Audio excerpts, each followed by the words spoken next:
I think that, it's very easy now, particularly with the internet and with social media, to have a message that has moral authority, but no humans with it, right? And I've definitely done work like that too. Sometimes that's what it is, but it's not good. It's not a good practice. And at my core, I think of myself as a community organizer. My vehicle is often in the messaging, narrative, and communication space, but I am a community organizer. And in this age of technology and data, and anyone can, say anything or be anything, or create a movement.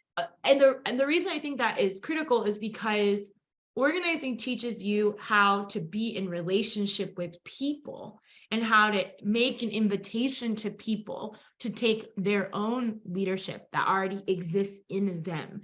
And to me, those communications channels, messaging points, whatever it is, are the way that you issue the invitation. They're a tool to allow you to make the invitation, but ultimately you have to keep, I'm always talking about this, you have to constantly be issuing the invitation to people. You have to constantly say, come to the party, come to the party, come to the party. You're right on time, you're right on time, you're right on time. And I think that we have so many more, we have such a almost overwhelming amount of ways to do that now. I remember talking to Mary King, and she would tell me, like every night they would do like the phone tree of like the reports. And Yes.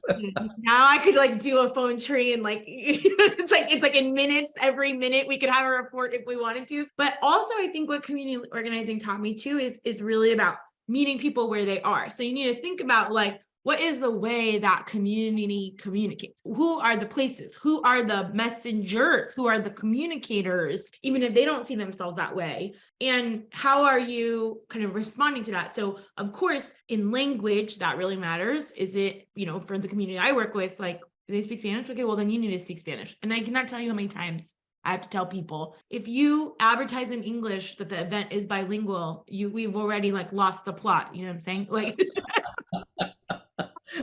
but because I think like in my career, I've made a coloring book. We had an art exhibit. We've done like teacher trainings. Now, we own these radio stations. We've done like an audio, thing. It's just like, and all of that is actually about trying to get to every part of people. I think so much about the way people learn. Sometimes they're visual learners, sometimes they are audio, sometimes they're about movement, right? They have to literally embody and experience. And I think that's something that SNCC was so incredible at. You were providing an experience for all of the senses and really speaking to all of those different ways that it literally and figuratively kind of gets inside people. And I think in Freedom Side, we were very inspired by that. So, we were trying to create videos. We did tons of singing, very much inspired by SNCC. We were making up songs and like raps together.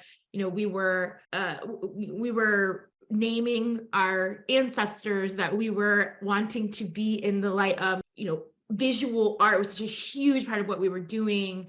Talking on social media was like a huge part of what we were doing. But in some ways, I'm like, well, that was easy. But I feel like y'all had it harder, much harder.